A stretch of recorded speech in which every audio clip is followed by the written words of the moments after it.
ప్రభువైన యేసుక్రీస్తు నామమున మీ అందరికీ శుభములు తెలియజేస్తున్నాను.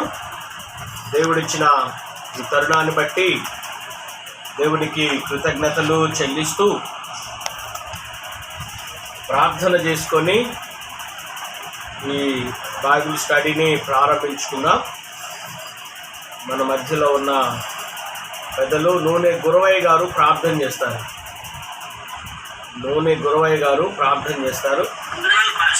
వైద్యులాడయ్య గారు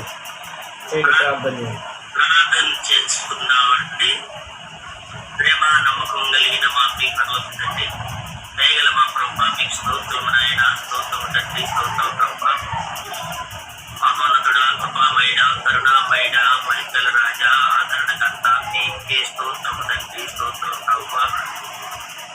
సాయంకాల సమయంలో ఆయన ఈ జూమ్ మీటింగ్ ద్వారాగా ఈ ఫాదర్ సన్నిధికి రావడానికి మీరు చూపిన కృపను బట్టి, ఇచ్చిన అవకాశాన్ని బట్టి మీకు వందనాలు, స్తోత్రం తండ్రి, స్తోత్రం ప్రభా. ఆయన ఈ బైబుల్ స్టడీ క్లాసు కొన్ని నెలలుగా మేము నిర్వహించుకోవడానికి మీరు ఇచ్చిన గొప్ప ధన్యతను బట్టి మీకు వందనాలు, స్తోత్రం ప్రభా. అయా మీ దాసుని బలపరచండి, మీ ఆత్మతో నింపండి. అయా మీ జ్ఞానంతో ఆయన మీరే ఆయనలో ఉండి మాట్లాడని ప్రార్థిస్తున్నారు తండ్రి. అయా మరి పాల్గొనవలసిన బిడ్డలందరూ ఆసక్తిగా పాల్గొనడానికి ప్రభుత్వ పట్టి సహాయం చేయండి ప్రభా.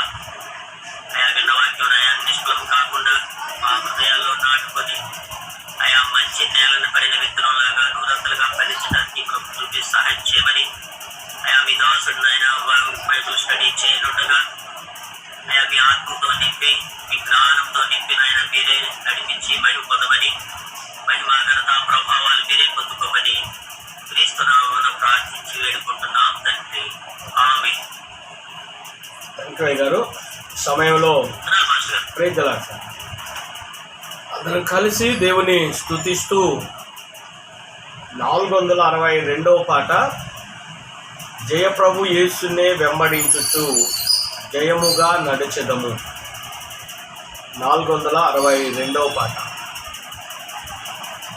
జయ ప్రభు యేసునే వెంబడించుచు జయముగా నడచెదము, యేసుతో జయముగా వెడలెదము.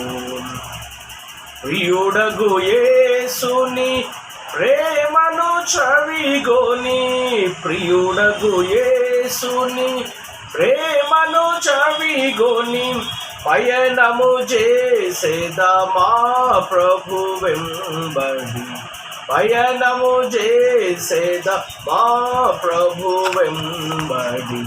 జయ ప్రభు యేసునే వెంబడించుచు జయముగా నడచెదము, యేసుతో జయముగా వెడలెదము. ఆదరణయు అధిక బలమును ఆత్మ ఖడ్గమును అవనిలో అందరి రక్షయును. ఆదర్శం బహు ఆయన వాక్యమే, ఆదర్శం బహు ఆయన వాక్యమే. అనిశము మనకిల మార్గము చూపగా, అనిశము మనకిల మార్గము చూపగా.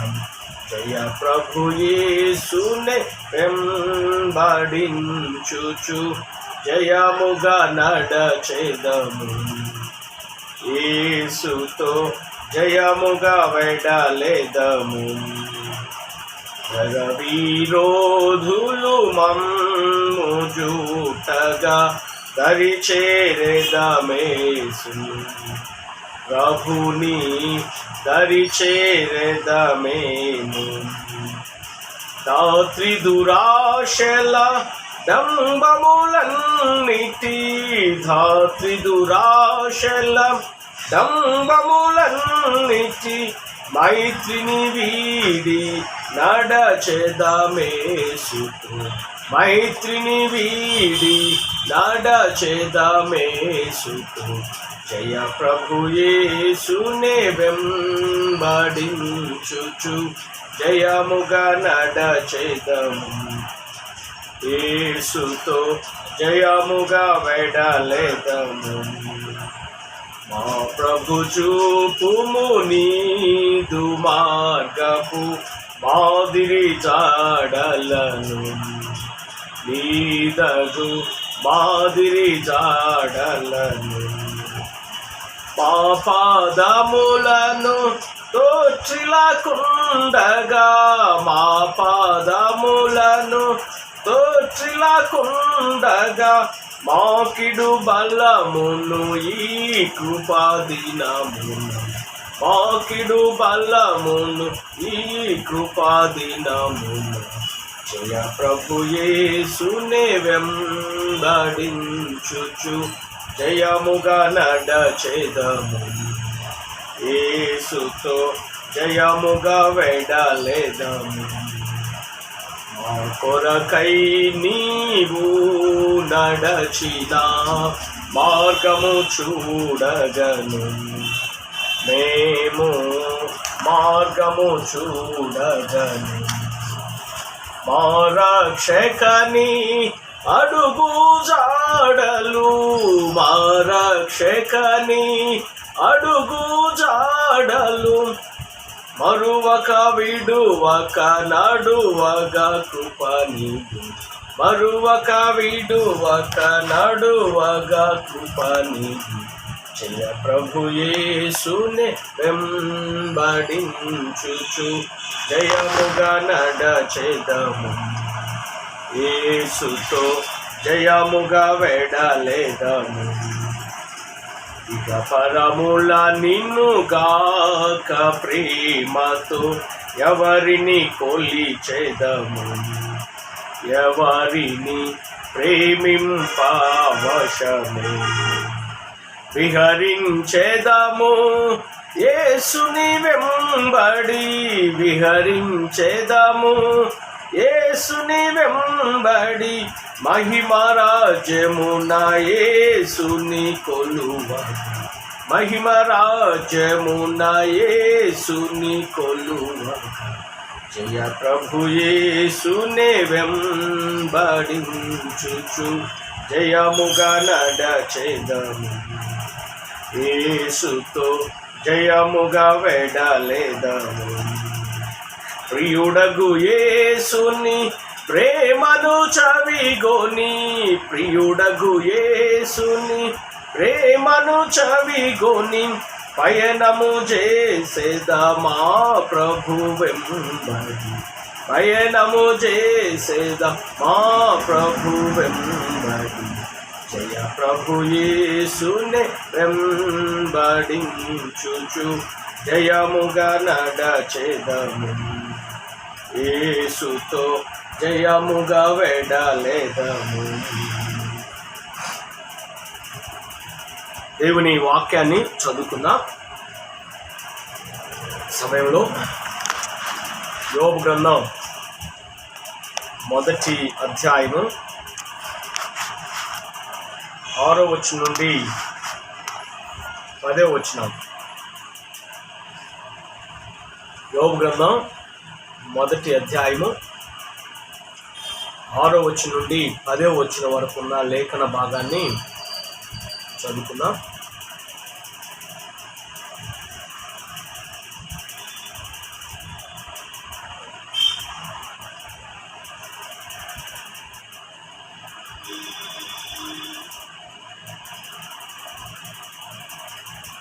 దేవుని వాక్యాన్ని చదువుతున్నా. చిన్న మాస్టర్ గారు చదువుతారు. యోబు గ్రంథం 1వ అధ్యాయం 6 నుండి 10 వచనాలు చిన్న మాస్టర్ గారు చదువుతారు.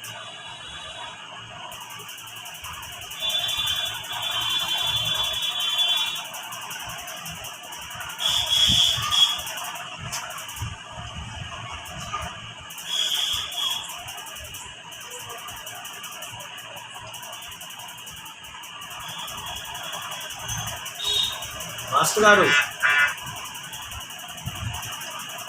నమస్తే రెడ్డి. మాస్టర్ గారు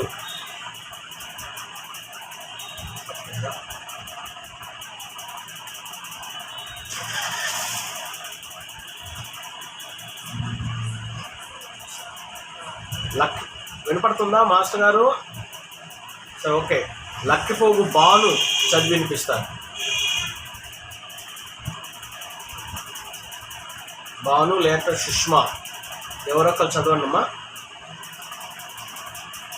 యోబు గ్రంథం 1వ అధ్యాయము 6వ వచనం నుండి 10వ వచనం.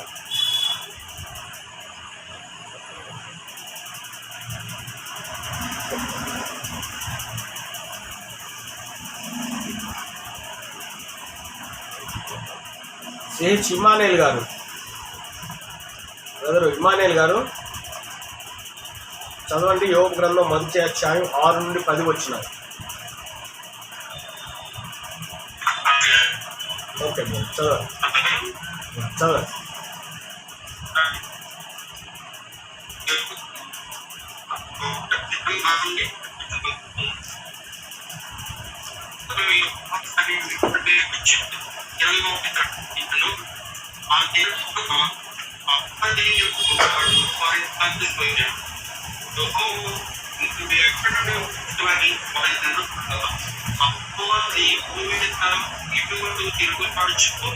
అందులో స్థుతించు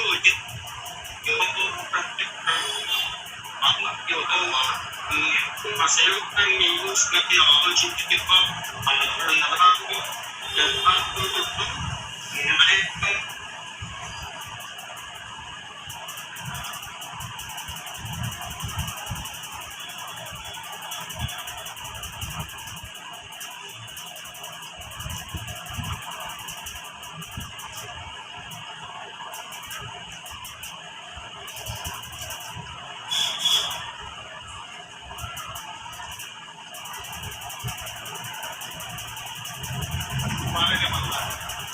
కట్ అయిపోయింది కదా.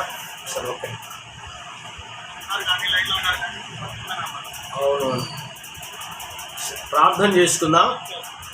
రత్నమ్మ గారు ప్రార్థన చేస్తారు. అమ్మా రత్నమ్మ గారు కూచిక.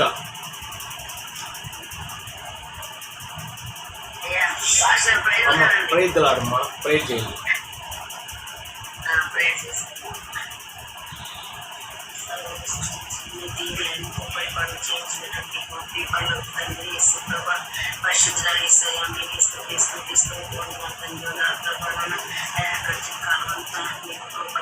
కాపాడి సజ్జులుగా ఉంచి విధానాన్ని బట్టి మీకు ఇస్తాం.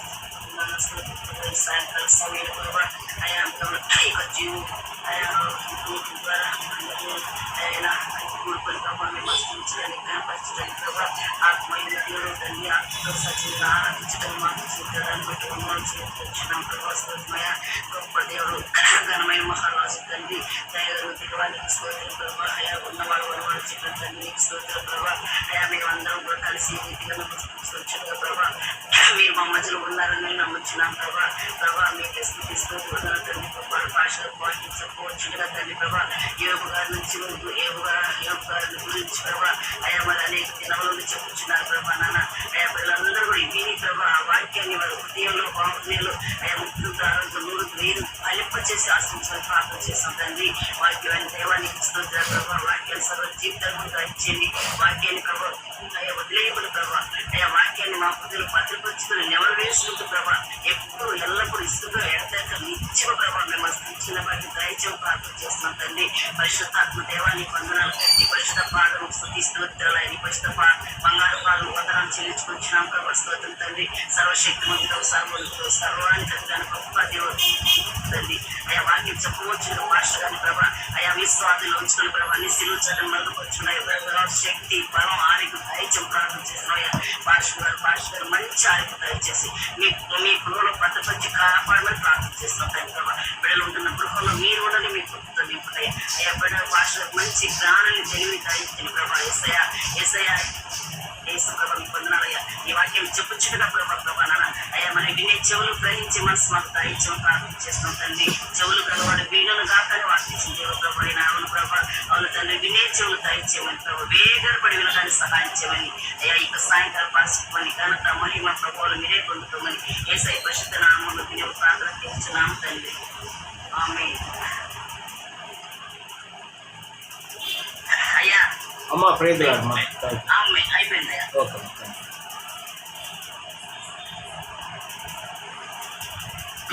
క్రీస్తునందు ప్రియమైన వారలారా, ప్రభువైన యేసు క్రీస్తు నామమున ఈ సాయంకాలం ఈ బైబిల్ స్టడీకి మీ అందరినీ కూడా ప్రేమతో ఆహ్వానిస్తున్నాను. మే నెల 26వ తేదీన ఈ బైబిల్ స్టడీ ప్రారంభించబడింది. యాక్చువల్గా మే నెల 24 నుండి మనం ఈ జూమ్ ప్రేయర్స్ ప్రారంభించాం. దేవుడు అప్పటి నుండి కూడా అనేక విధాలుగా దేవుడు దీన్ని కొనసాగడానికి కృప చూపాడు. అదే సమయంలో దాదాపు 14 క్లాసులు ఈ యోబు గ్రంథం మొదటి అధ్యాయంలోనే మనము ఆలోచన చేయడానికి దేవుడు సహాయం చేయించు వస్తున్నాడు. దేవునికి మరి కృతజ్ఞతలు చెల్లిస్తున్నా. దేవుని వాక్యం మరి చదివే కొలది, ధ్యానించే కొలది ఇది ఒక మహా సముద్రం లాంటిది. లోతుకు వెళ్ళే కొలది మరి విలువైనవి దొరుకుతాయి. అందుకే పేతురుతో కూడా ప్రభు అన్నాడు, లోతునకు నడిపించి నీ చేపలు పట్టుమన్నప్పుడు విస్తారమైన ఆ చేపలు అతను కనుగొనడం జరిగింది.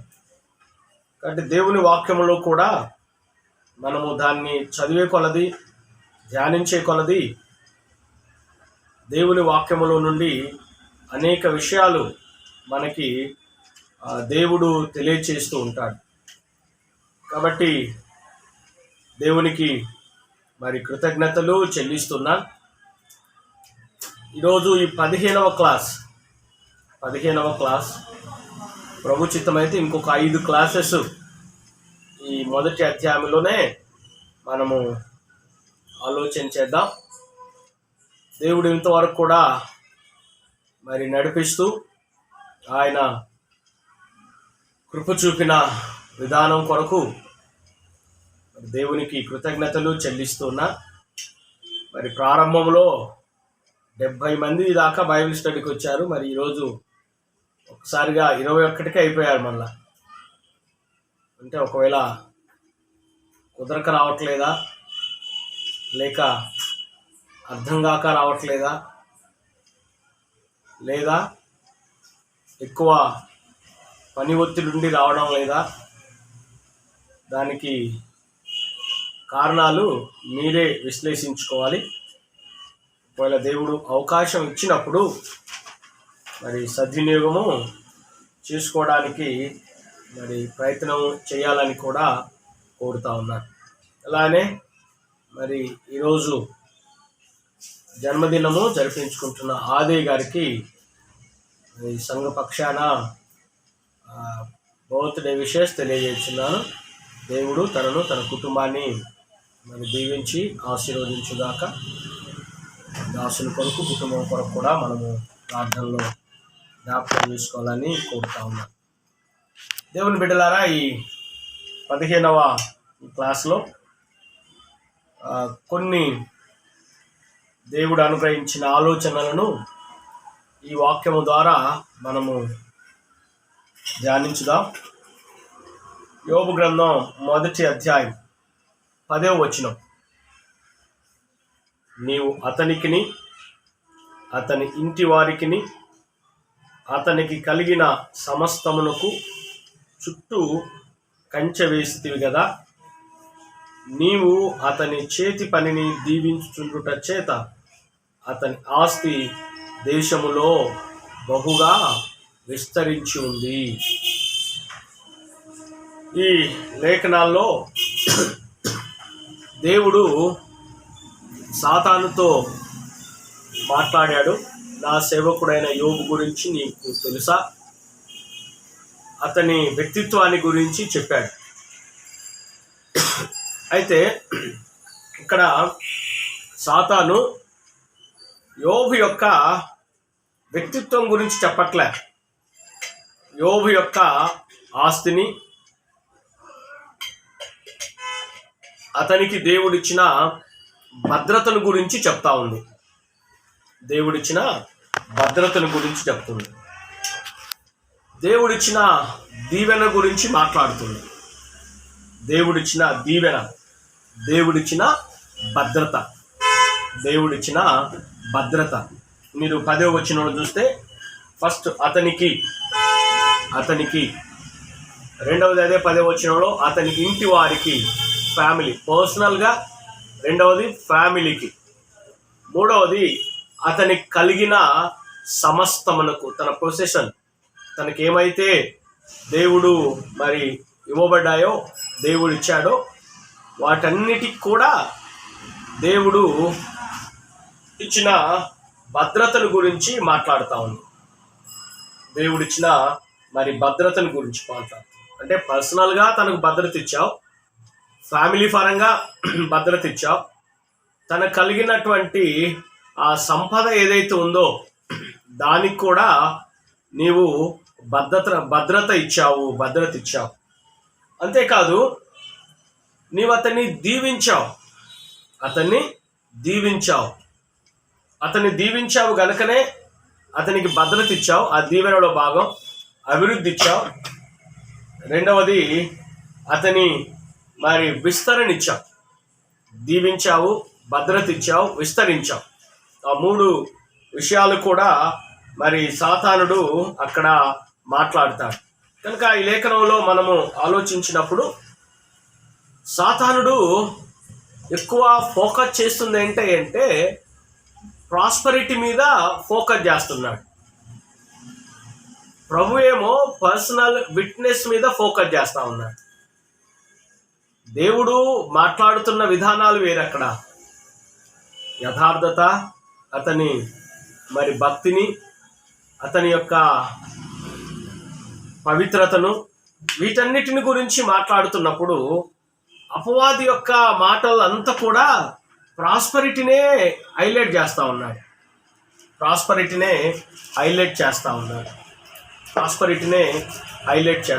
ఈ రోజుల్లో కూడా ప్రియమైన వారలారా, ఈ ప్రాస్పరిటీ గాస్పల్, ప్రాస్పరిటీనే దీవెన అనుకునే వారికి ఆ రోజుల్లోనే, ప్రారంభంలోనే సాతానుడు దానిని మరి తీసుకొని వచ్చాడు, ప్రాస్పరిటీ గాస్పల్.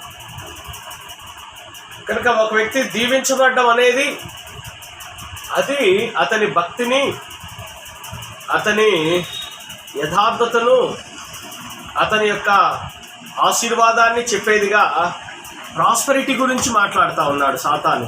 దేవుడేమో వ్యక్తిగత సాక్ష్యాన్ని గురించి మాట్లాడుతూ ఉన్నాడు. ఈ రోజుల్లో కూడా మనుషులకి మన వ్యక్తిగత సాక్ష్యాలు ఉండవు కాబట్టి సాక్ష్యం గురించి ఎవరు మాట్లాడలేము. మనం కొందరి గురించి మనము ఒకవేళ సాక్ష్యం ఇవ్వాలనుకున్నప్పుడు వారి గురించి చెప్పడానికి 4 మంచి మాటలు ఏమీ ఉండవు కూడా. కాకపోతే మనుషులు ఏమి వాళ్ళ గురించి చెప్తామంటే అతను విద్యావంతుడండి, ధనవంతుడండి, అందగాడండి, లేదా పనిమంతుడండి, ఇలాగూ చెప్పగలుగుతాం. కానీ దేవుడు కోరేది మన యొక్క వ్యక్తిత్వాన్ని. ఈ అధ్యాయంలో సాతానుడు వేస్తున్నటువంటి ప్రశ్న ఏంటంటే, నీవు అతడు దీవించబడ్డానికి, ఆ ప్రాస్పరిటీనే నిన్ను ప్రేమించడానికి కారణం తప్ప నువ్వు ఆ ప్రాస్పరిటీ తొలగిస్తే అతడు ముఖం మీదనే నిన్ను విసర్జించి వెళ్ళిపోతాడు. వెళ్ళిపోతాడు. కాబట్టి ఈ లేఖనములో ఒక విషయాన్ని సాతానుడు ప్రస్తావిస్తున్నాడు. అదేంటంటే, నీవు అతనిని దీవించావు. రెండవది, ఆ దీవెన ఎలాగొచ్చిందంటే నువ్వు కంచె వేసితివి. నీవు అతనికి కలిగిన సమస్తమునకు, అతని ఇంటి వారికి, నువ్వు మాటలున్నాయి ఇక్కడ, అతనికి అతని ఇంటి వారికి, అతనికి కలిగిన సమస్తమునకు మరి చుట్టూ కంచె వేసితివి. దేవుని బిడ్డలారా, దేవుని వాక్యంలో మనము జ్ఞాపకం చేసుకున్నప్పుడు ఈ కంచె దేవుడిచ్చేటువంటి భద్రతను గుర్తు చేస్తుంది. దేవుడిచ్చే మరి భద్రతని మనకి ఈ కంచె వేయడం అనేది గుర్తు చేస్తూ ఉంది. మనం బైబిల్లో చదివితే దేవుని వాక్యంలో మరి 20 మత్తయి సువార్త యేసుక్రీస్తు ప్రభు ఒక ఉపమానాన్ని చెప్తాడు. అదేంటంటే, ఈ కాపులకి మరి ద్రాక్ష తోట నాటించి దానిని కాపులకి గుత్తకిచ్చి వెళ్ళిపోయిన అతని గురించి ఆ వచనాన్ని చెప్తున్నప్పుడు ఆయన ఏమంటాడంటే, మత్తయి సువార్త 21వ అధ్యాయం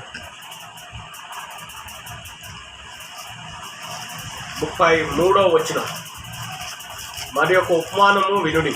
ఇంటి యజమానుడు ఒకడుండెను. అతడు ద్రాక్ష తోట నాటించి దాని చుట్టూ కంచె వేయించి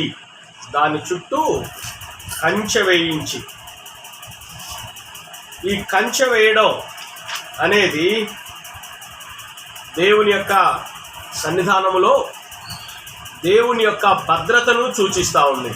అలాగనే యెషయా గ్రంథం 5వ అధ్యాయం 5వ వచనంలో దేవుడు ఇశ్రాయేలును గురించి గుర్తు చేస్తూ, యూదా ప్రజలు నాకు ఇష్టమైన వనము అంటూ ఆయన వారిని ఎలాగూ దీవించాడో చెప్తూ, వారు కారు ద్రాక్షలు కాశారు కనుక నేనేం చేస్తానంటే, 5వ వచనం చదువుతాను. 5వ అధ్యాయం యెషయా గ్రంథం 5వ వచనం, ఆలోచించుడి, నేను నా ద్రాక్ష తోటకు చేయబోవు కార్యమును మీకు తెలియజెప్పాను. నేను అది మేసి వేయబడినట్లు దాని కంచెను కొట్టివేసేదను. 80వ కీర్తన 12వ వచనం, ఇశ్రాయేలీలు చెరకాలంలో ఉన్నప్పుడు దేవుని సన్నిధానములో వారు ఈ విలాప కీర్తనలో ఏమనంటారంటే, 12వ వచనం, త్రోవను నడుచు వారందరూ దాన్ని తెంచివేయినట్లు దాని చుట్టూనున్న కంచెలను నీవేలా పాడు చేసితివి. కాబట్టి కంచె అనేది ఒక భద్రతను సూచిస్తుంది. చుట్టూ కంచె వేయడం. మనం ఆ పూర్వకాలంలో గ్రామాల్లోకి వెళ్తే ఈ పొలాలు లేకపోతే రైతు ఈ పొలము పంట పండిన తర్వాత చుట్టూ రాతితో గోడ నిర్మిస్తారు. అలానే ఈ కళ్ళం అతడు ఏర్పాటు చేసుకున్నప్పుడు కూడా చుట్టూ రాళ్ళతో కానీ లేకపోతే ముళ్ళ కంపతో కానీ చుట్టూ కంచె నిర్మిస్తారు. ఏమిటి దాని అర్థం అంటే, ఈ పాడు చేసేవి ఏవి కూడా దానిలోనికి రాకుండా ఉన్నట్లుగా దేవుడు మరి ఇచ్చినటువంటి జ్ఞానముతో తమ సంపదను కాపాడుకోవడానికి వారు వాటిని ఏర్పాటు చేసుకుంటారు. ఈవెన్ గొర్రెలను కూడా దొడ్డి ఏర్పాటు చేస్తారు. ఆ దొడ్డికి ఒక ద్వారం ఉంటుంది. దాని ద్వారా ఈ బయట నుండి వచ్చే మరి దొంగ కానీ తోడేలు కానీ ఇవి ఏవి కూడా ప్రవేశించుకున్నట్టుగా వాటిని కంచె వేస్తారు. కనుక దేవుడు మన జీవితాల్లో ఆయన ఈ కంచెలన్నిటినీ మన చుట్టూ ఉంచుతాడంట. అలాగనే జకరియా గ్రంథం 2వ అధ్యాయం 5వ వచనం, నేను దాని చుట్టూ అగ్ని ప్రాకారంగా ఉండును, నేను దాని మధ్యను నివాసినై మహిమకు కారణముగా నుండును. ఈ చుట్టూ కంచె వేయడం.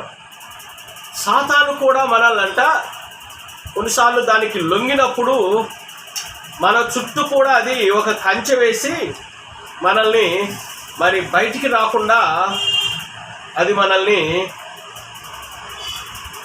అందులో నాశనానికి నడిపిస్తుంది. అందుకనే మనం 16వ కీర్తన, ఆంధ్ర క్రైస్తవ కీర్తనలో 16వ కీర్తన యెహోవా నామమును లాలించనులో మొదటి వచనం ఏముంటుందంటే, పిచాచి కడిమి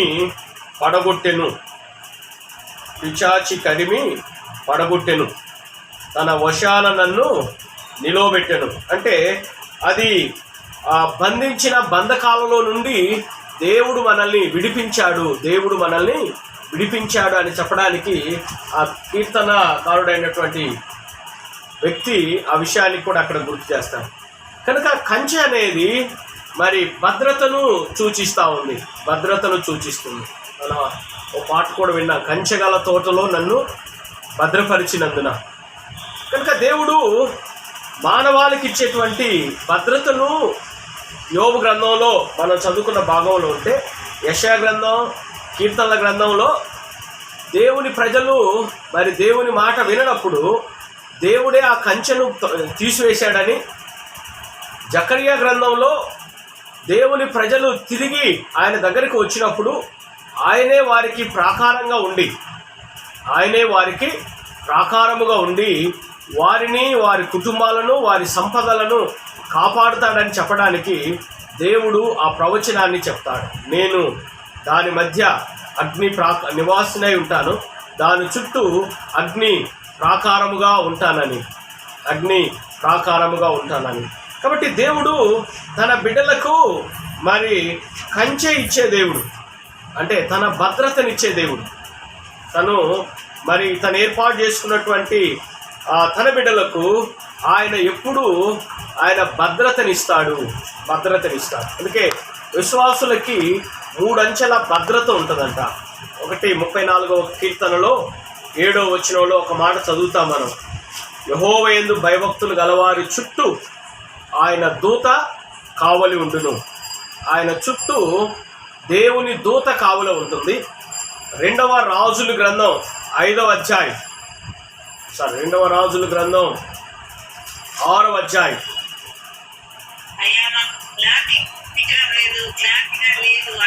వినపట్లేదా? వాతావరణం వల్ల అంటే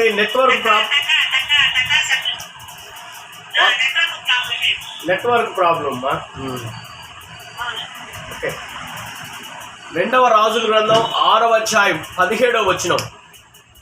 2వ రాజుల గ్రంథం 6వ అధ్యాయం 17వ వచనంలో ఇంకొక భద్రత గురించి చెప్తాడు. అక్కడ ఎలీషా ప్రవక్త వీడు చూచినట్లుగా వీని కన్నులు తెరవమని ప్రార్థన చేసినప్పుడు ఆ గెహాజీ ఒక విషయాన్ని చూస్తాడు.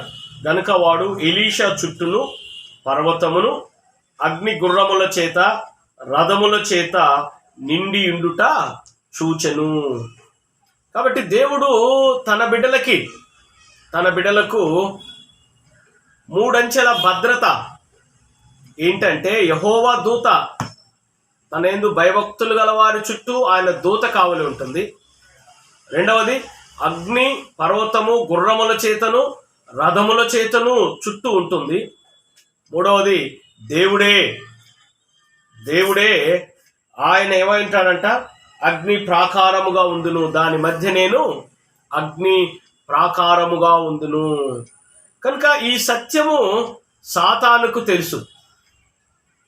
సాతాను ఏమంటున్నాడంటే, ప్రభువా నీవు అతనికిని అతని ఇంటి వారికి అతనికి కలిగిన సమస్తమునకు చుట్టూ కంచె వేశావు.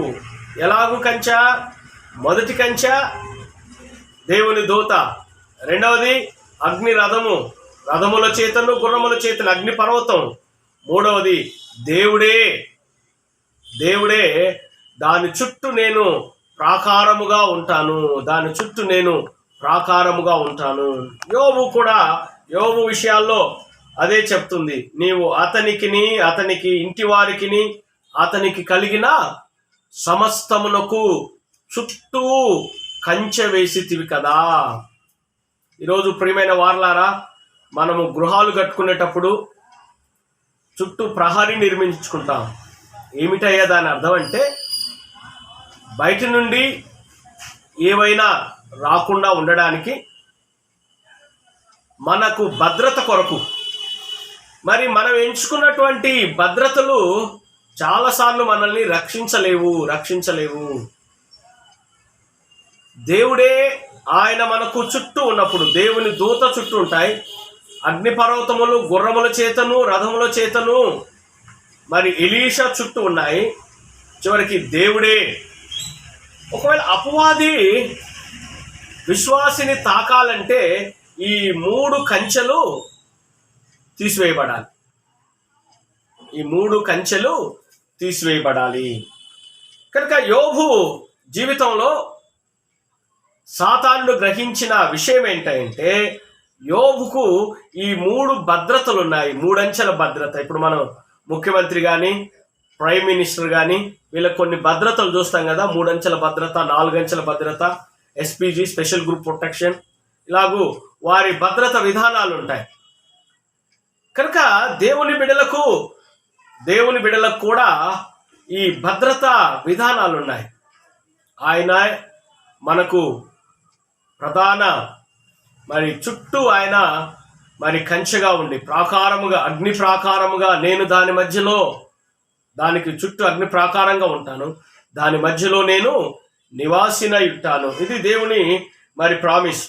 ఎప్పుడైతే ఈ యోబు జీవితంలో సాతానుడు ప్రశ్న ఏంటంటే, నీవు అతనికి కలిగిన సమస్తమునకు చుట్టూ కంచె వేసితివి. ఎప్పుడైతే దేవుడు యోబు చుట్టూ కంచె వేసినప్పుడు 5 విషయాల్లో ఆయనకు ఒక భద్రత ఉంది. 5 విషయాల్లో భద్రత ఉంది. 1, తన ఆయుష్కు భద్రత ఉంది. తన ప్రాణానికి. సాతానుకు దేవుడు మరి సాతానును 2 సార్లు అనుమతిస్తాడు యోబు విషయంలో. మొదటిసారి తన బిడ్డలను, తన సంపదను వాడు దాడి చేస్తాడు. దాడి చేసినప్పుడు మరి కుమారులు చనిపోతారు, ఆస్తి అవి చంపబడతాయి. తర్వాత తన యొక్క జీవితంలో అయిపోయినా కూడా యెహోవా ఇచ్చను, యెహోవా తీసుకొని అంటాడు.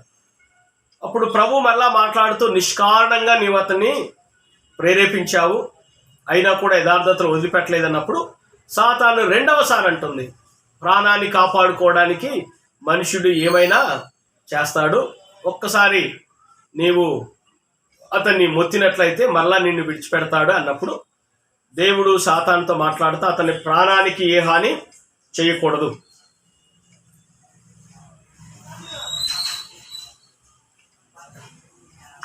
అభివృద్ధి, తన విస్తరణ కూడా ఆగలేదు. 5 విషయాల్లో మరి ఎప్పుడైతే దేవుడు తన కంచె తన చుట్టూ ఉన్నప్పుడు ఈ 5 విషయాలు, ఆయుష్, ఆరోగ్యం, మరి ఆత్మీయులు, తర్వాత అభివృద్ధి, ఆస్తి, వీటన్ని కూడా మరి విస్తరించాయి. వాటన్నిటికి కూడా మరి ఎక్కడ ఎలాంటి అపాయము లేకుండా ఉంది. కనుక సాతానుడు అదే చెప్తా ఉన్నాడు. ఒక మాటలో చెప్పాలంటే సాతాను యొక్క వాదన అంతా కూడా ఏంటంటే, యోబుకు నీవు ప్రాస్పరిటీ ఇస్తున్నావు, అతన్ని ప్రాస్పర్ చేస్తా ఉన్నావు, అతన్ని నీవు అభివృద్ధి పరుస్తున్నావు, కనుక అతడు నీ పట్ల భక్తిని, యథార్థతను వీటన్నిటిని కలిగి ఉన్నాడు. కనుక ఈ విషయాల్లో మరి సాతాను ఏమంటాడంటే, నీవు అతన్ని మొత్తిన ఎడల నీ చెయ్యి చాపి, 11వ వచనం, అయినను ఇప్పుడు నీవు ఇప్పుడు నీ చేయి చాపి అతనికి కలిగిన సమస్తమును మొత్తిని ఎడల అతడు నీ ముఖము ఎదుటనే దూషించి నిన్ను విడిచిపోవునని యెహోవాతో అనగా, ఇదిగో అతనికి కలిగిన సమస్తము నీ వశమునున్నది, అతనికి మాత్రము ఏ హానియూ చేయకూడదని అపవాదికి సెలవీయగా వాడు యెహోవా సన్నిధి నుండి బయలు వెళ్ళెను. అలాగనే 2వ అధ్యాయం 4వ వచనం, అపవాది చర్మమును తన ప్రాణమును కాపాడుకొనుటకై తనకు కలిగినది యావత్తును నరుడిచ్చును కదా. ఇంకొకసారి నీవు నీ చేయి చాపి అతని ఎముకను అతని దేహమును మొత్తిన ఎడల అతడు నీ ముఖము ఎదుటనే దూషించి నిన్ను విడిచిపోవుననెను. అందుకు యెహోవా, అతడు నీ వశమున ఉన్నాడు, అతని ప్రాణము మాత్రము నీవు ముట్టవద్దని సెలవిచ్చెను. కాబట్టి అపవాది యెహోవా సన్నిధి నుండి బయలు వెళ్ళి అరికాలు మొదలుకొని నడినెత్తు వరకు బాధగల కురుపులతో యోబును మొత్తెను. కాబట్టి ఈ లేఖనాలన్నీ మనం చూసినప్పుడు దేవుడు యోబు జీవితంలో సాతానుకు అధికారము ఇవ్వకుండా వాడు ఏమీ చేయలేకపోయాడు. దేవుని బిడ్డలారా, కొన్నిసార్లు మన జీవితాల్లో దేవుని భద్రతలో నుండి మనం బయటికి రావాలంటే రెండు. ఒకటి, దేవుడు మనల్ని పరీక్షకు గురి చేసినప్పుడు కొన్నిసార్లు మనం శ్రమల పాలవుతాం. రెండవది, మన పాపము మనలో ఉన్నప్పుడు, మనము పాపంలో పడిపోయినప్పుడు దేవుడు తన కంచెను మన నుండి తీసివేస్తాడు. సంసోను జీవితంలో అదే జరిగింది. దావీదు జీవితంలో కూడా ఊరియా విషయంలో ఎప్పుడైతే ఆయన తప్పు చేశాడో దేవుడు తన భద్రతను దావీదుకు తొలగించినప్పుడు దావీదు కూడా మరి శ్రమల పాలు కావలసి వచ్చింది. కనుక ఈ లేఖనాల్లో మనం జ్ఞాపకం చేసుకున్నప్పుడు దేవుడు మరి దేవుని భద్రత 5 విషయాల్లో, ఆయుష్కు, ఆరోగ్యానికి, అభివృద్ధికి, ఆత్మీయులకు, ఆస్తికి, వీటన్నిటికీ కూడా మరి దేవుడు భద్రతను ఇచ్చాడు. దేవుని భద్రత ఉన్నంతసేపు సాతానుడు యోబు జీవితంలో ఏమీ చేయలేకపోయాడు. సాతాను కూడా ఆ సత్యాన్ని గమనించాడు. యోబు జీవితంలో మరి దేవుని యొక్క భద్రత ఉన్నంతసేపు తనను ఏమీ చేయలేను అని గ్రహించాడు. ఎప్పుడైతే ఈ లేఖనాన్ని మనం చూస్తే యోబు గ్రంథంలో ఆదికాండం 3వ అధ్యాయము 6వ వచనంలో ఆదామును సాతానుడు శోధించినప్పుడు దేవుని భద్రతలో నుండి తన్ని బయటికి తీసుకురావాల్సి వచ్చినప్పుడు చేసిన పని ఏంటంటే, అప్పటికే ఆదాము తోటలో ఉన్న అన్ని తినవచ్చు ఒక్కటి తప్పక. అయితే సాతానుడు దేవుడు ఏది రిస్ట్రిక్ట్ చేశాడో దాని మీద దృష్టి నిలిపాడు చేశాడు. దానిని ఏమనుకున్నాడంటే అది శరీరానికి లేకపోతే ఆహారానికి మరి మంచిది అని ఎంచుకున్నాడు. ఒకసారి చదువుదాం 3వ అధ్యాయం 6వ వచనం. ఆ స్త్రీ ఆ వృక్షము ఆహారమునకు మంచిదియు కన్నులకు అందమైనదియు వివేకమిచ్చు రమ్యమైనదియునై ఉండుట చూచినప్పుడు ఆమె దాని ఫలములలో కొన్ని తీసుకొని తిని తనతో పాటు తన భర్తకును ఇచ్చెను, అతడు కూడా తినెను. ఈ లేఖనంలో మనం చూస్తే ఆదాము లేకపోతే హవ్వ ఆదాములు పాపంలో పడడానికి ఒకే ఒక కారణం ఏంటంటే శరీరాశ. అది ఆహారమునకు అందమైనది, అంతేకాదు రమ్యమైనది. కనుక తినుట ద్వారా శరీరానికి సంబంధించిన వాటిని వారు సమకూర్చుకొనుట ద్వారా దేవుని సన్నిధానములో నుండి వారు వెడలగొట్టబడ్డారు. దేవుని భద్రతలో నుండి బయటకు వచ్చారు. వారు ఏదైనా వనంలో నుండి బయటికి వెళ్ళగొట్టబడ్డారు. శరీరాన్ని ప్రేమించి ఆత్మలో వారు అతిశయించారు. యోబు గ్రంథంలో మనం చూస్తే శరీరము బాధించబడింది. శరీరానికి అవసరమైన ఆరోగ్యము తనను విడిచిపోయింది. శరీరం అంతా కురుపులతో నింపబడింది. కానీ యోబు యొక్క ఆత్మను ఏమీ చేయలేకపోయాడు సాతాను. యోబు యొక్క ఆత్మను మరి అతను ఏమీ చేయలేకపోయాడు. తన శరీరాన్ని బాధించాడు. సాతానుడు ఎప్పుడైతే మనము దేవుని యొక్క కంచె నుండి బయటకు వస్తామో వాడు చేసే పని ఏంటంటే మరి మన శరీరాలను బాధించడం మొదలు పెడతాడు. ఎందుకంటే మనుషుడు శరీరాన్ని ప్రేమిస్తాడు.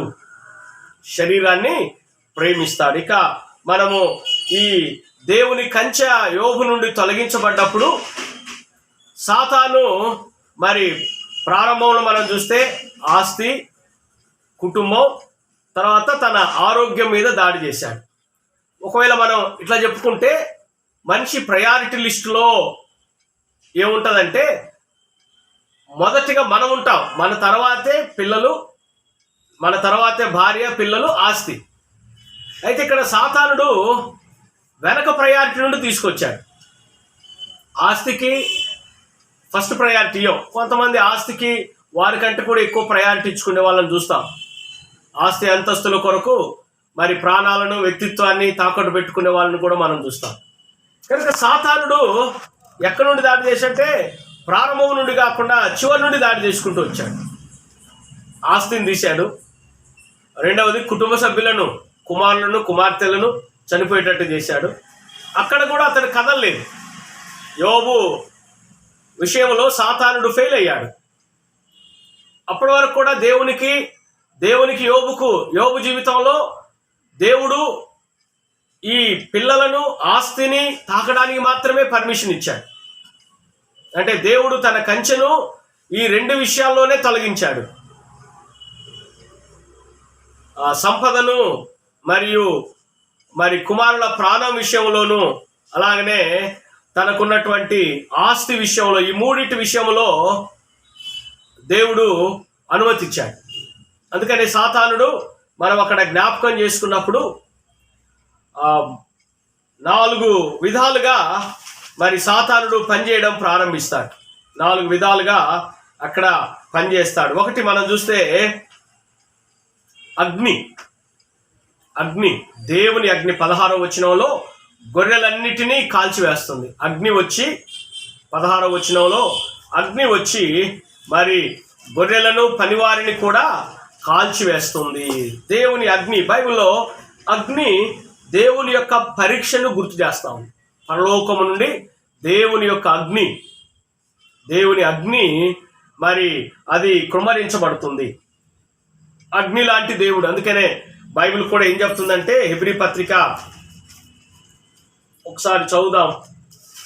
12వ అధ్యాయం 29వ వచనంలో ఒక మాట గుర్తు చేస్తుంది. నిశ్చలమైన దైవరాజ్యమును పొంది దైవ కృప కలిగి ఉందము. ఆ కృప కలిగి వినయ భయభక్తులతో దేవునికి ప్రీతికరమైన సేవ చేయుదము. ఏలయనగా మన దేవుడు దహించు అగ్ని అయి ఉన్నాడు. దేవుడు దహించు అగ్ని అయి ఉన్నాడు. దేవుని మరి అగ్ని గొర్రెలను వాటన్నిటిని కూడా కాల్చివేసింది. రెండవది సుడిగాలి. 19వ వచనం, సుడిగాలి నలుమూలల కొట్టగా, సుడిగాలి నలుమూలల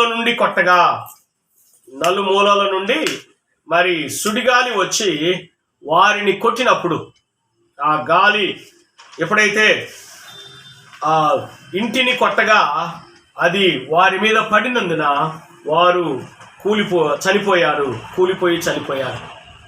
కనుక సుడిగాలి ప్రకృతికి సంబంధించిన అగ్ని, ఈ గాలి మరి ప్రకృతికి సంబంధించినటువంటి పంచభూతాల్లో ఈ రెండు. మరి నీటిని ఎందుకు ఉపయోగించలేదు? ఇక్కడ ఉపయోగించలేదు? మనం బైబిల్ చదువుతా ఉన్నప్పుడు ఆదికాండం 8వ అధ్యాయం 21వ వచనంలో దేవుడు జలప్రళయము తర్వాత నోవహు దహన బలి అర్పించినప్పుడు ఆయన సంతోషించి ఏమంటాడంటే, ఇక నేను జలములతో నాశనము చెయ్యను అని దేవుడు ఒక ప్రమాణం చేస్తాడు. అందుకనే మేఘములో ధనస్సును ఉంచుతాడు. మేఘములో ఆ ధనస్సు నుంచి ఒక నిబంధన కూడా చేస్తాడు. అందుకని మనం జాగ్రత్తగా తర్వాత కాలంలో బైబిల్ మనం చదివితే, ఇశ్రాయేలీలు పాపం చేసినప్పుడు, దేవుని ప్రజలు పాపం చేసినప్పుడు వారిని శత్రువుల చేతికి అప్పగించాడు, కరువుతో అప్పగించాడు, ఖడ్గముతో అప్పగించాడు, లేదా క్రూర మృగాల చేతికి అప్పగించాడు.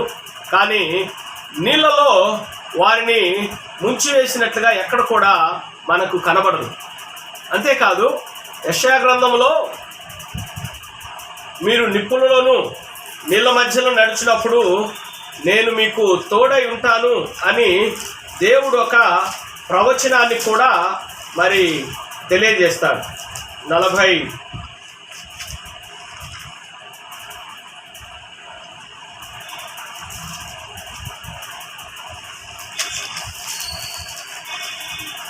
43వ అధ్యాయము 2వ వచనం, నీవు జలములలో పడి దాటినప్పుడు నేను నీకు తోడైందును, నదులలో పడి వెళ్ళినప్పుడు అవి నీ మీద పొర్లిపారవు, నీవు అగ్ని మధ్య నడుచున్నప్పుడు కాలిపోవు, జ్వాలలు నిన్ను కాల్చజాలవు. అందుకనేమో ఇశ్రాయేలు జీవితంలో దేవుడు ఈ నీళ్ళ మధ్యలో వారికి దారిని ఏర్పాటు చేశాడు, ఎర్ర సముద్రంలో. తర్వాత యోర్దానును 2గా చీల్చి వారికి మార్గాన్ని ఏర్పాటు చేశాడు. అంతేకాదు న్యూ టెస్టమెంట్లో కూడా యేసుక్రీస్తు ప్రభు నీళ్ళ మీద నడిచాడు, నీళ్ళ మీద నడిపించాడు, నీళ్లను ద్రాక్షరసంగా కూడా మార్చాడు.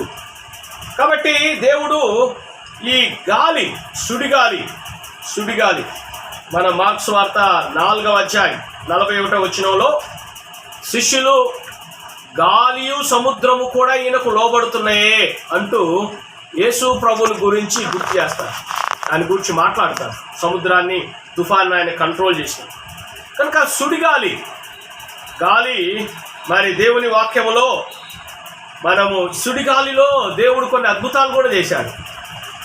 మరి ఏలియాను సుడిగాలిలోనే పరలోకానికి తీసుకొని వెళ్ళాడు. అంతేకాదు యోబు గ్రంథంలో ఏ సుడిగాలిలో తన కుమారులు చంపబడ్డారో అదే సుడిగాలిలో దేవుడు మాట్లాడాడు ఆయనతో. ఒకసారి మనం యోబు గ్రంథము చదివితే దేవుడు యోబుతో మాట్లాడినప్పుడు ఆయన సుడిగాలిలో యోబునకు ప్రత్యక్షమై 38వ అధ్యాయం 1వ వచనం నుండి, అప్పుడు యెహోవా సుడిగాలిలో నుండి ఇలాగున యోబునకు ప్రత్యుత్తరం ఇచ్చెను. యోబుకు సుడిగాలి అనేది ఒక భయంకరమైనటువంటి భయాన్ని గొలిపేది కదా. సుడిగాలిలో 10 మంది కుమారులను పోగొట్టుకున్నాడు. అదే సమయంలో అదే సుడిగాలిలో నుండే దేవుడు ఆయనతో మాట్లాడాడు. ప్రియమైన వారలారా, దేవుడు కొన్నిసార్లు ఆయన సార్వభౌమాధికారం కలిగిన దేవుడు. సుడిగాలిలో మరణాన్ని పెట్టాడు, సుడిగాలిలో ఆయనే ఉండి వారితో మాట్లాడాడు. కనుక ఈ 2 పంచభూతాలకు సంబంధించినవి. గాలిని అలాగే అగ్నిని పంపించాడు. గాలిని మరి కొట్టగా కుమారులు మరి చనిపోయారు. 3వది మనుషులను రేపాడు. మనుషులు 1 షబాయిలు 14-15 వచనంలో ఈ షబాయిలు షేబా ప్రాంతానికి చెందినవారు. మనం బైబిల్లో షేబా దేశపు రాణి సొలొమోను జ్ఞానాన్ని వినడానికి భూమి అంతముల నుండి వచ్చినని రాయబడి ఉంటుంది. యేసు ప్రభు కూడా ఆ సత్యాన్ని ఆయన ధృవీకరిస్తారు. ఈ షబాయిలు ఇప్పుడు ప్రజెంట్లో ఇది యెమెన్ దేశంగా పిలువబడుతుంది. యెమెన్, ఈ గల్ఫ్ కంట్రీస్లో ఉన్న యెమెన్ అనేది ఆ రోజుల్లో ఉన్నటువంటి షేబా దేశం. ఈ షేబాయిలు దేవుని వాక్యంలో 3 చోట్ల మాత్రమే బైబిల్లో వాళ్ళ గురించి రాయబడతాయి. యోబు గ్రంథం 1వ అధ్యాయం 15వ వచనంలో వారు మరి ఖడ్గముతో పనివారిని హతం చేసి పట్టుకొని పోయారని, అలానే యెషయా గ్రంథం 45వ అధ్యాయం 14వ వచనంలో ప్రవచనం, ఈ షేబాయిల గురించి ప్రవచనాన్ని దేవుడు అక్కడ చెప్తే ఏమంటాడంటే, అంత్య దినాల్లోనంట ఈ షేబాయిలు వీళ్ళందరూ వచ్చి ఇశ్రాయేలులకు సాగిలపడి వారిని ఏమంటారంటేనంట 45వ వచనం 45వ అధ్యాయము 14వ వచనం, యెహోవా ఈ మాట సెలవిస్తున్నాడు, ఐగుప్తీయుల కష్టార్జితమును కూషు వర్తక లాభమును నీకు దొరుకును. దీర్ఘదేహులైన షబాయిలను నీ యొద్దకు వచ్చి నీ వారగుదురు. వారు నీ వెంట వచ్చెదరు. సంఖ్యలు కట్టుకొని వచ్చి నీ ఎదుట సాగిలపడదురు. నిశ్చయముగా నీ మధ్య దేవుడున్నాడు, మరి ఏ దేవుడును లేడు. ఆయన తప్ప ఏ దేవుడును లేడని చెప్పుచు నీకు విన్నపములు చేసెదరు. దీర్ఘదేహులంట వీళ్ళు షబాయిలు, మరి అజానుబాహులు లాంటి వీరు వచ్చి ఇశ్రాయేళ్ల జీవితంలో వీరు వారికి సాగిలపడి మీ దేవుడు మీకు తోడుగా ఉన్నాడు అని, ఏ దేవుడు అలాంటి దేవుడు లేడని వీరి దగ్గర మరి సాగిలపడతారు అని చెప్తుంది.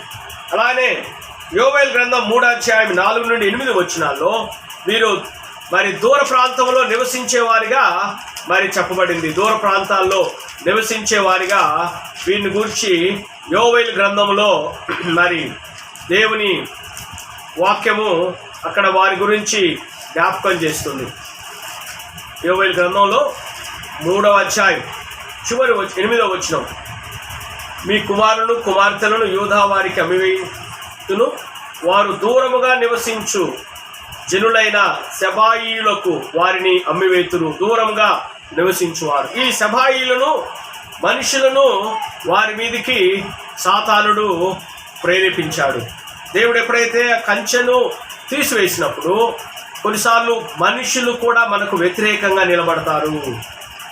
దేవుడు ఎప్పుడైతే మన జీవితాల్లో ఆయన పనిచేయడం, ఆయన భద్రత ఎప్పుడైతే లోపిస్తుందో మనుషులు, దావీదు జీవితంలో కూడా అదే జరిగింది. దేవుడు దావీదు విషయాల్లో తన భద్రతను పక్కకు పెట్టినప్పుడు ఈవెన్ తన కడుపున పుట్టిన కుమారుడే తన మీద మరి తిరుగుబాటు చేశాడు. అలాగనే షిమి తనను దూషించాడు. అప్పుడు దావీదు అంటాడు, వారిని దూషించనీయండి, యెహోవా అతనికి సెలవిచ్చాడేమో, నా కడుపును పుట్టిన కుమారుడే నా ప్రాణము తీయజూస్తుండగా ఇది ఏమి ఆశ్చర్యం అంటూ అక్కడ మాట్లాడతారు. కాబట్టి మనుషులను ప్రేరేపించబడ్డారు, మనుషులను. మూడవది 4వది కల్దీయులు. ఈ కల్దీయులు నేటి ఈ మెసపటోమియా అంటే ఇరాక్ ప్రాంతానికి చెందినటువంటి వారు. మెసపటోమియా అంటే అర్థం ఏంటంటే 2 నదుల మధ్య ప్రదేశం. యూఫ్రటీస్ టైగ్రీస్ ఈ 2 నదుల మధ్య ఉన్న ఆ ప్రాంతాన్ని మరి మనం మెసపటోమియా అంటాం. ఈ మెసపటోమియానే నేటి ఇరాక్. ఈ మెసపటోమియా ప్రాంతంలోనే మరి మొట్టమొదటి ఏదెను వనంలో నుండి ఒక నది ప్రవహిస్తుంది. అందులో ఒక నది పేరు యూఫ్రటీస్. 4 శాఖలు అవుతుంది కదా, ఆ 4 శాఖలైన ఒక నది యూఫ్రటీస్ ఈ ఇరాక్ ప్రాంతంలోనిదే. యూఫ్రటీస్, టైగ్రీస్ ఈ 2 నదుల మధ్య ప్రదేశం. ఏదెను వనం మరి మొట్టమొదటిగా ఏదెనులో నుండి ఒక నది 4 శాఖలైంది. ఆ 4 శాఖల్లో ఒక నది యూఫ్రటీస్. బైబిల్లో ఈ నైలు నది, యూఫ్రటీస్ ఈ నదుల గురించి దేవుని వాక్యంలో మరి యోర్దాను నది వీటి గురించిన విషయాలు మనము చదువుతాం. వీటి గురించిన విషయాలు మనము ఆలోచన చేస్తాం. కనుక ఎప్పుడైతే దేవుని మరి కంచె యోబు జీవితంలో నుండి తొలగించబడ్డప్పుడు ఈ అగ్ని గాలి భయపెట్టింది. అందుకనే యేసుక్రీస్తు ప్రభు పేతురుతో అంటాడు, అతడు గాలిని చూచి భయపడ్డప్పుడు అల్ప విశ్వాసి ఎందుకు భయపడ్డావు? గాలియు సముద్రము ఆయనకు లోబడుతున్నాయనే సత్యాన్ని మరి న్యూ టెస్టమెంట్ మనకి గుర్తు చేస్తూ ఉంది. కాబట్టి దేవుడు యోబు జీవితంలో మరి ఒక భద్రత ఇచ్చినప్పుడు, యోబు జీవితంలో కంచె వేసినప్పుడు ఈ 5 విషయాల్లో కనుక సాతానుడు ఎంతసేపు ఏం మాట్లాడుతున్నాడంటే అతని శరీరానికి సంబంధించిన విషయాలు ఇవన్నీ కూడా శరీరానికి సంబంధించినవే. సాతాను మాట్లాడిన కంచె వేసినవన్నీ కానీ, దేవా నీవు కంచె వేసినవన్నీ కానీ, సాతానుడు ప్రాస్పరిటీ మీద మాట్లాడుతూ ఉన్నాడు. ఆయుష్ కానీ, ఆరోగ్యం కానీ, అభివృద్ధి కానీ, మరి తనకు అనుబంధ అతని ఆత్మీయులు కానీ, బంధువులు కానీ, రక్త సంబంధికులు కానీ, అలాగనే ఆస్తి, ఇవన్నీ కూడా ప్రాస్పరిటీకి సంబంధించినవి, అంటే శరీరానికి సంబంధించినవి, లోకానికి సంబంధించినవి. సాతాను యొక్క వాదన అంతా అదే. లోకపరంగా నీవు దీవించావు గనుక అతడు నిన్ను ప్రేమిస్తూ ఉన్నాడు, నీవు వీటన్నిటికీ మాత్రమే కంచె వేశావు.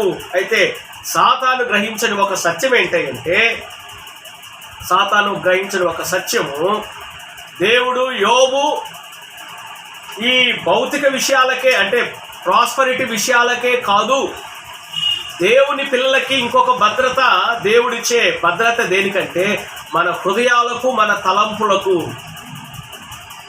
ఫిలిప్పీ పత్రిక 4వ అధ్యాయం 5-7 వచనాల్లో, 5 నుండి 7 వచనాల్లో పౌలు ఒక మాటను అక్కడ గుర్తు చేస్తాడు. ఏమంటాడంటే, ప్రభువునందు ఆనందించుడి, మరలా చెప్పుదును, ప్రభువునందు ఆనందించుడి, ప్రభు మీ సహనమును సకల జనులకు తెలియబడనియండి, ప్రభువు సమీపంగా ఉన్నాడు, దేన్ని గూర్చి చింతపడకుడి, కానీ ప్రతి విషయములోనూ ప్రార్థన విజ్ఞాపనముల చేత కృతజ్ఞతాపూర్వకంగా మీ విన్నపములు దేవునికి తెలియజేయుడి, అప్పుడు సమస్త జ్ఞానమునకు మించిన దేవుని సమాధానము యేసుక్రీస్తు వలన మీ హృదయములకును మీ తలంపులకును కావలి ఉండును. మీ తలంపులకును మీ హృదయములకును మీ తలంపులకును కావలి ఉండును. సాతానుడు ఎంతసేపు దేవుని యొక్క భద్రతను ఈ ప్రాస్పరిటీ విషయాల మీద చెప్తా ఉన్నాడు.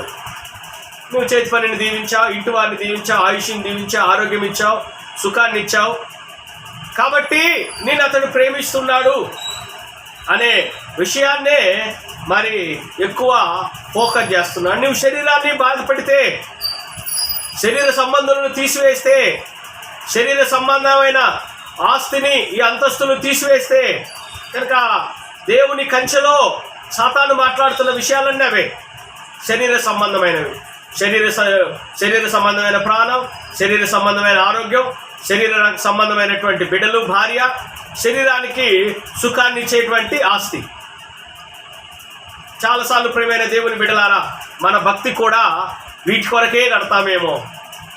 ఏమి తిందుమో, ఏమి త్రాగుదుమో, ఏమి ధరించుకుందుమని అనేక సార్లు వీటి మీదే మన విశ్వాసం కట్టుకుంటున్నామేమో, వీటి కొరకే దేవుని దగ్గర గోజాడుతూ ప్రార్థిస్తున్నామేమో.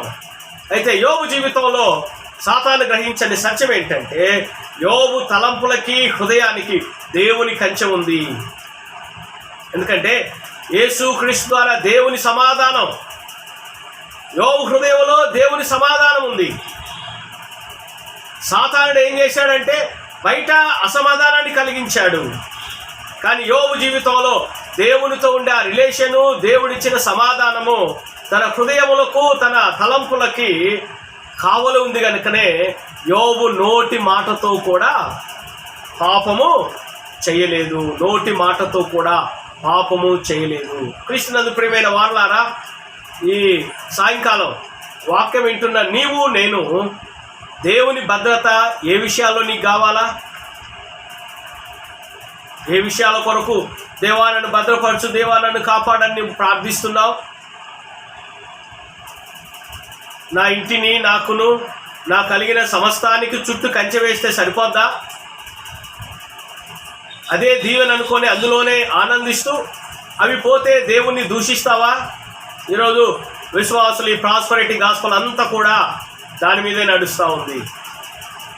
రండి, మీ దుఃఖ దినాలు సమాప్తం అవుతాయి. ఇదిగో దేవుని ప్రభు నమ్ముకుంటే ఉద్యోగం వచ్చింది, యేసు ప్రభుని నమ్ముకుంటే అప్పులన్నీ తీరిపోయాయి. ఎంతసేపు యేసు ప్రభును అప్పులు తీర్చేవాడు గాను, ఉద్యోగం ఇచ్చేవాడు గాను. ఇంకా ఈ మధ్యలో విన్నారు టీవీలో మీరు వాక్యం వింటున్నారు, నేను ప్రార్థన చేస్తుంటే ఒక ఆయనకు జుట్టు మొలిసిందంట, బట్టల మీద జుట్టు ఊడిపోయిందంట. ఆ జుట్టు మొలిసింది ఆయనకని చెప్తా ఉన్నాడు. ఎంత దుర్మార్గం! ఎంత ప్రాస్పరిటీ వైపు ప్రజలను మనం తప్పు త్రోవలో నడిపిస్తూ ఉన్నాం. చూడండి, ఒకసారి ఆలోచించండి. వాక్యాలు వింటున్నాం మనం అనేక సార్లు, టీవీలో వింటా ఉన్నారు. ప్రియులారా, ఏం వింటున్నారో కూడా మనము దేవుని బిడ్డలో వాక్యానుసారంగా ఆలోచించాలి.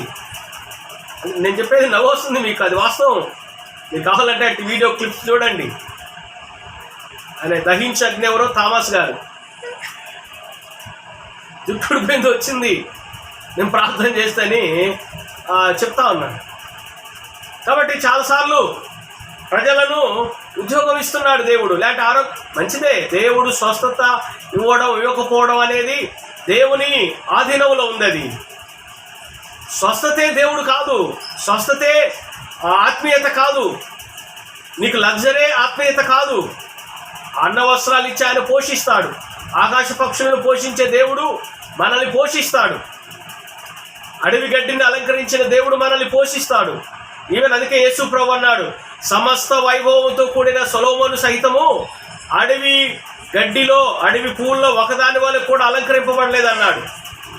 అడవి గడ్డినిలాగా అలంకరించిన దేవుడు అల్ప విశ్వాసులారా మీకు ఆహారాన్ని వస్త్రాలు ఇవ్వడంటూ మత్తయి సువార్త 6:25 నుంచి ప్రభు అది మాట్లాడతాడు. సమస్త వైభవంతో కూడిన సొలొమోను సంపద అంతా కూడా గడ్డి పువ్వు కంటే తక్కువేనంట. గడ్డి పువ్వు అలంకరణ కంటే తక్కువే అంట. ఇంకా ఆలోచించండి, మన సంపద, మన సుఖం, మన లగ్జరీ దేవుడు ఎక్కడ దాన్ని తీసిపడేశాడు.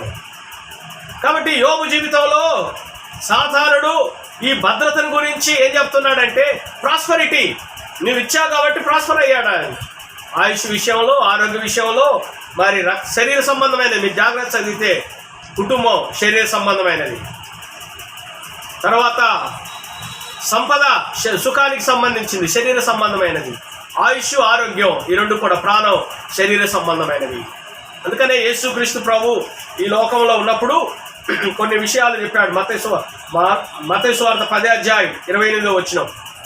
మీరు జాగ్రత్తగా ఆ వచనాన్ని చదవాలి. మనము చాలాసార్లు ఆ వచనాన్ని పాటించండి.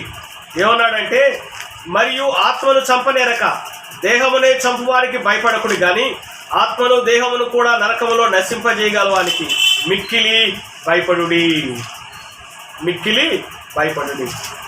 ఆత్మను చంపనేరక శరీరమును చంపువారికి.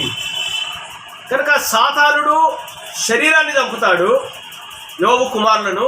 అదే సమయంలో యోబును శారీరకంగా బాధ పెట్టాడు. మనం యేసుక్రీస్తు ప్రభువును కూడా చూస్తే ఆయన కలువరి శిలువలో మరి సాతానుడు ప్రజలు ఆయన శరీరాన్ని హింసించారు కానీ ఆయన ఆత్మను ఏమీ చేయలేకపోయారు. అందుకేమన్నాడు ఆయన చివరిగా, తండ్రి నీ చేతికి నా ఆత్మను అప్పగించుతున్నాను. శరీరము మరి గాయపరచబడింది, కొరడాలతో కొట్టబడింది, వీపంతా దున్నబడింది, బల్లెంతో పొడవబడింది, మేకులతో కొట్టబడింది, ప్రక్కలో బల్లెపోటు, అన్నీ ఆయన శరీరం అంతా మరి ఎలాగైపోయిందంటే దున్నబడింది. కానీ శరీరం మీద ప్రభు దృష్టి పెట్టలేదు, దాన్ని అరిమతయ్యకి అప్పగించాడు. ఎందుకంటే ప్రభువు తెలుసు, నీ భక్తుని నీవు కుళ్ళు పట్టని, నీ పరిశుద్ధుని నీవు కుళ్ళు పట్టనీయవు. కనుక శరీరము కుళ్ళిపోయేది, ఇది శరీరము కృషించిపోతుంది. కానీ యోబు జీవితంలో కృషించిపోయే శరీరం మీద దాడి చేసి ఆత్మను నాశనం చేయాలనుకున్నాడు సాతాను. కానీ యోబు జీవితంలో శరీరము కృషించిపోయినా కూడా ఆయన ఒకటన్నాడు, నా విమోచకుడు సజీవుడు. ఆదాము శరీర ఇచ్ఛలు నెరవేర్చుకోవడానికి ఆత్మను ఆర్పుకున్నాడు. కానీ శరీరము కృషించబడ్డా కూడా ఆత్మను ఆయన ఎక్కడా మరి నష్టపెట్టలేదు. నా విమోచకుడు సజీవుడు అంటాడు. ఆయనను చంపు వరకు కూడా నా యథార్థత నేను ఎంత మాత్రము వదిలిపెట్టను అంటాడు.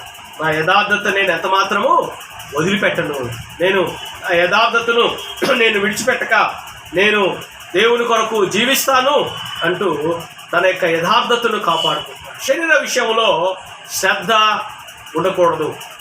సాతానుడు మన శరీర సంబంధమైన విషయాలను వాడు బాధిస్తాడు, మన ఆత్మను ఏమీ చేయలేడు. అందుకనే దేవుని పిల్లలమైన మనం ఆత్మ విషయాల మీద దృష్టి పెట్టాలి. ఆత్మ విషయమై దీనులైన వారు. మార్టిన్ లూథర్ ఒక సారాంశాన్ని చెప్పేవాడంట. ఒకరోజు సాతాను తన అనుచరులతో ఒక సమావేశాన్ని పెట్టాడంట. ఏమిటనంటే, అందరూ యేసు ప్రభు నమ్ముకొని పరలోకం వెళ్తా ఉన్నారు, నరకము ఖాళీ చేయబడుతుంది, కాబట్టి ఈ నరకానికి పోయేటట్టుగా మనం చెయ్యాలనంటే తన అనుచరులందరూ రకరకాలైన సలహాలు ఇచ్చారంట. ఒక అతను అన్నాడంట, నేను ప్రార్థన చేసుకునే వాళ్ళ మీద దాడి చేయించి వాడిని నేను చంపాను అన్నాడంట. అప్పుడు సాతాను నిట్టూర్చి, చంపితే ఉందండి, వారి ఆత్మలు పరలోకానికి వెళ్ళాయి కదా, ఉపయోగం ఏముంది అన్నాడు. ఇంకొకళ్ళు అన్నాడంట, నేను ప్రార్థన చేసుకున్న వాళ్ళ మీదకి సింహాలను వదిలి వాళ్ళని భయభ్రాంతులు చేసి చనిపోయేటట్టుగా చేశానన్నాడు.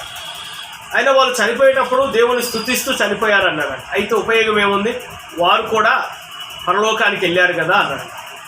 ఇలా అన్నీ చెప్పుకుంటూ వస్తూ ఉంటే లాభం లేదు, మీరు వారిని చంపినా భయపెట్టినా బాధించినా మరణం వరకు వారు విశ్వాసంతో ఉండి చనిపోయారంటే వారు పరలోకం వెళ్తారు, దానివలన మనకేమి ఉపయోగం లేదు, ఇంకేం చేద్దామంటే ఒక సాతాను అనుచరుడు వచ్చి చెప్పాడంట, ఏమండి నేను ఇవన్నీ ఏమి చేయలేదు, నేను ఒక వ్యక్తి దగ్గర అతడు పుట్టినప్పటి నుండి పెరుగుతూ ఉండి చచ్చే వరకు ఒకే ఒక పని చేశాను అన్నాడంట. ఏమని అంటే, అతడు దేవుని గురించి ఆలోచించినప్పుడల్లా ఇప్పుడు కాదులే, రక్షణ గురించి ఆలోచించినప్పుడల్లా ఇప్పుడు కాదులే, ఇంకా టైం ఉందిలే, చిన్నబిడ్డలుగా ఉన్నప్పుడు ఇప్పుడు కాదులే చదువుకెళ్ళు, యవనస్తునిగా ఉన్నప్పుడు ఇప్పుడు కాదులే ఉద్యోగం చేసుకో, వివాహము కొరకు ప్రయాసపడు, మరి పిల్లలు కన్నా తర్వాత ఇప్పుడు కాదులే పిల్లల గురించి ఆలోచించు. ఇట్లా తర్వాత వృద్ధాప్యం వచ్చేసరికి అతడు నోట్లో మాట్లేదు, నడవలేకపోయాడు, ఇంకప్పుడు ఏమీ చేయలేకపోయాడు. అలాగూ అతన్ని ఇప్పుడు కాదులే అంటూ అతన్ని చనిపోయే వరకు యేసు ప్రభువుకు దూరం చేశాను, రక్షణ పొందకుండా చేశాను అన్నప్పుడు సాతానుడు చప్పట్లు కొట్టి, ఓకే ఇది మంచి అభిప్రాయం, మంచి సలహా, ఇది మంచి స్ట్రాటజీ, మీరెళ్ళి ప్రపంచమంతా దీన్ని అనుసరించండి అని చెప్పాడంట. ఈరోజు చాలామంది కూడా ఈ వాయిదా వేయడం, రక్షణను, దేవుని యొక్క ప్రేమను, ఇంత గొప్ప రక్షణను నిర్లక్ష్యము చేసిన ఎడల మనము ఎలాగూ తప్పించుకుంటాం. సాతానుడు మన శరీరాన్ని మాత్రమే, శరీర సంబంధమైన విషయాలను మాత్రమే వాడు బాధ పెట్టగలడు. ఆత్మ సంబంధమైన విషయాలలో వాడు ఏమీ చేయలేడు. కనుక సాతానుడు కూడా అక్కడ మాట్లాడాడు, ప్రాస్పరిటీ గురించి చెప్పాడు. కానీ దేవుని యొక్క వాక్యము అక్కడ జ్ఞాపకం చేసింది, యోబు జీవితంలో ఆయన యథార్థతను వదిలిపెట్టలేదు. నేను చంపినను నేను యెహోవా కొరకు కనిపెడతానన్నాడు, యెహోవా ఇచ్చెను యెహోవా తీసుకొనేనని దేవునికి స్తుతి కలుగునుగాక అని చెప్పాడు. నోటి మాటతో కూడా పాపము చేయలేదు. ఈ సాయంకాలం ప్రియులారా, మన ఆధ్యాత్మిక స్థితి ఏంటి? లోక సంబంధమైన వాటి మీదనే నీ భక్తిని కట్టావా, లేకపోతే ఆత్మ సంబంధమైన విషయాల మీద నీ భక్తిని కట్టుకున్నావా? ప్రభు నీ శరీర అవసరతలు తీర్చడానికి సమర్థుడు. ఒకవేళ తీర్చకపోయినా నీ ఆత్మను నరకములో పడకుండా కాపాడడానికి ఆయన సమర్థుడు.